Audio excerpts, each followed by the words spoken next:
ศร้าบ้านเขาเมาบ้านก็มีโรงทานกับบุญ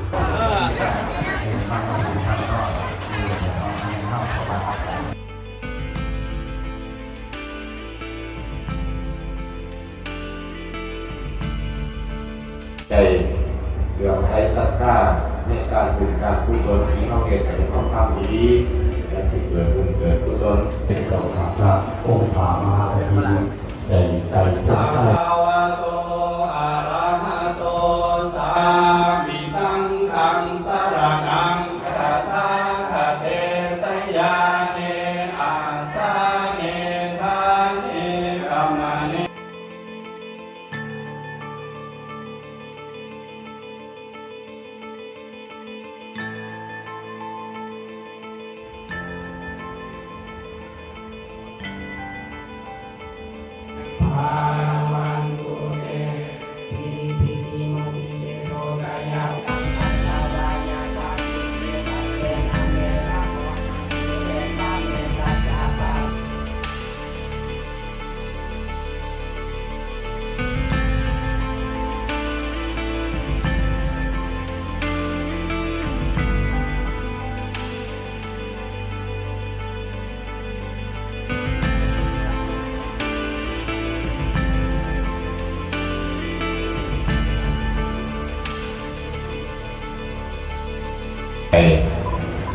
น้อมเมียวเอาคุณพระรัตนตรัยมีคุณพระพุทธเจ้าคุณพระธรรมเจ้าคุณพระสังฆเจ้า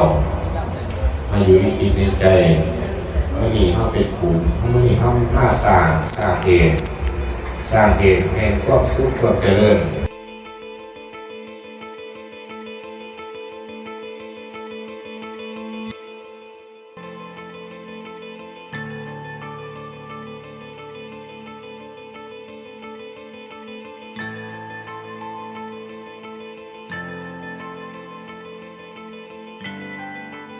สาธุสาธุสาธุรถทรงนำมนต์น้ำอันศักดิ์สิทธิ์ไหลลงมาแต่เทิงป่าเมาโหดพ้นไต่ลงป่าสมาธิของพวกเราสมาธิสมาทานนั่งตาโปทุกโมแล้วก็ได้เนาะเป็นพอเกิดแห่งความสำเร็จด้านนั้น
ข่าวเซ็นเจอร์เซนติกิโป๊กสกุลราคีนั่นที่หน้าสีสามโป๊กสกุลราคีใช่ใช่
หมายกระดาษโลกเข้าปุกปะเก้าโลกาเดิ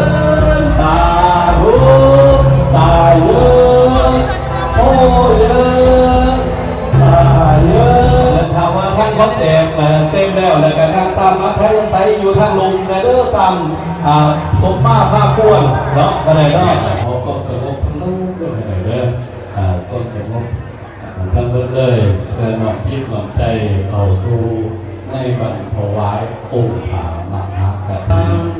อุกาสวรรค์ามิพันเตเตติยังสัพพังสัพพนาตาเนสุปฏิทิตังสารินิกาตังโพธิงพุทธรูปังสังฆรังสัทธังกัจสาวัตสันเทว นะโมตัสสะภะคะวะโตอะระหะโตสัมมาสัมพุทธัสสะ สาธุนะโมตัสสะภะคะวะโตอะระหะโตสัมมาสัมพุทธัสสะนะโมตัสสะภะคะวะโตอะระหะโตสัมมาสัมพุทธัสสะสำเร็จนาทีวันก็ได้เพียงมาเดินบูชาธรรมให้เจ้าภาพมาเป็นกฐินมาเป็นกฐิน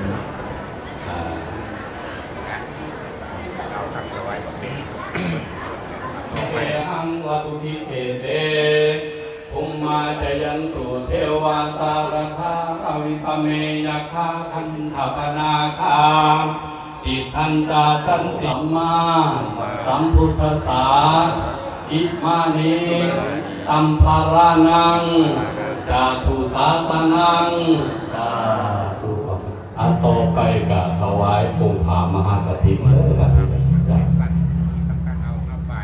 เอาไปอันนี้เป็นสิ่งต่อไปเนาะถ้าฝ่ายต่อกันเราก็มีการนำหลังจากใช้ของสู่สิ้นสู่ธรรมสู่ความทุกข์ว่าศาสนาที่ว่ามอมอทั้งสิ่งสุดทางหาความภาวะโดยผ่านมหากฐินแล้วแต่ก็เรื่องราวตามหับข้อจากผู้ว่าสุว่าละทุติยมปีตาติยมปีสุทินังวัตตะเมธานังทานังเมปาริสุทธาดองสันดานขอให้ถึงซึ่งพระนิพพานในอนาคตการเบื้องหน้านั้นเถิดอิมังมายังพันเตสาปริวาระ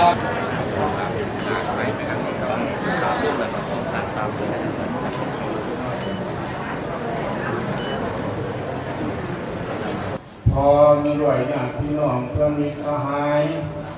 ประกอบด้วยศรัทธาอุตสาหะพร้อมเป็นการน้อมนำมาถวายรถใหญ่แล้วมีออกเด้อเกี่ยงน้ำยาไปเด้อเจ้าภาพสาธุสาธุสาธุอนุโมทามิ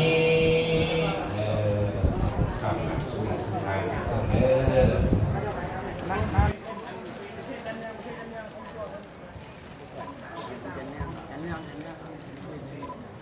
บริษัทเอสราบินเตอร์จำกัดเนาะต่อยอดมาก66ล้าน8แสนสหพันธ์ขีดเนาะ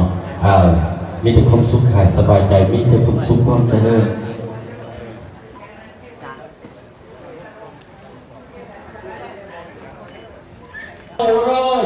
999ล้าน9แสน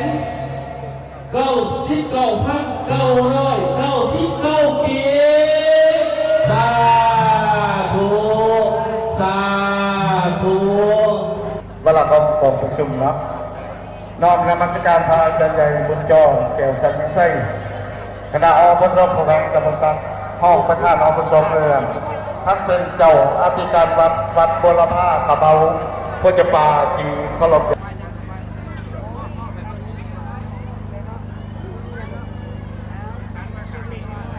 หลังจากนั้นโอกาสต่อไปขอเรียนเชิญทางนรงค์วงศ์จำปาผู้อำนวยการโรงเรียนมศ.ห้วยหลวงให้เกียรติขึ้นครับ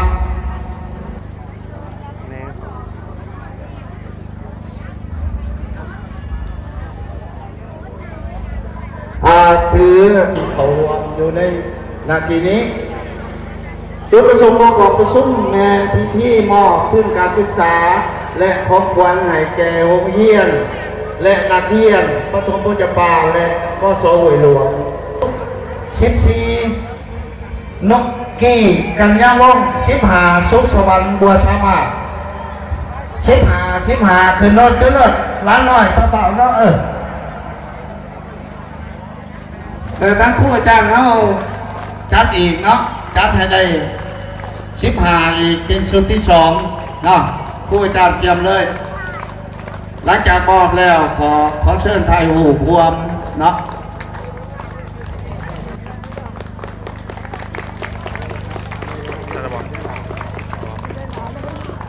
ก็ที่มา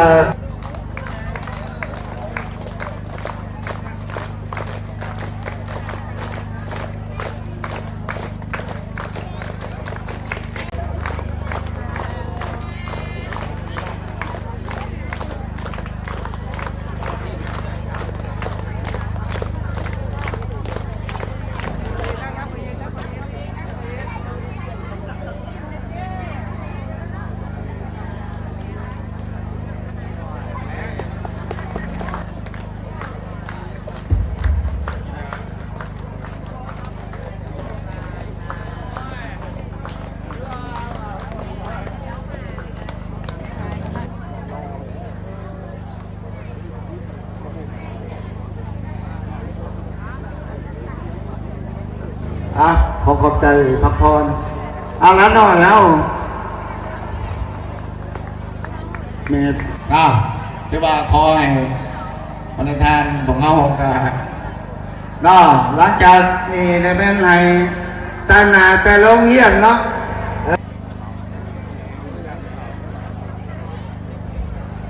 ก็ที่ว่าเชิญผักเนาะผักส่วนศิลปะของปฐมเนาะร้านน้อยฟ้อนเกียมรอดจัดแถวและกระบอกให้ท่าน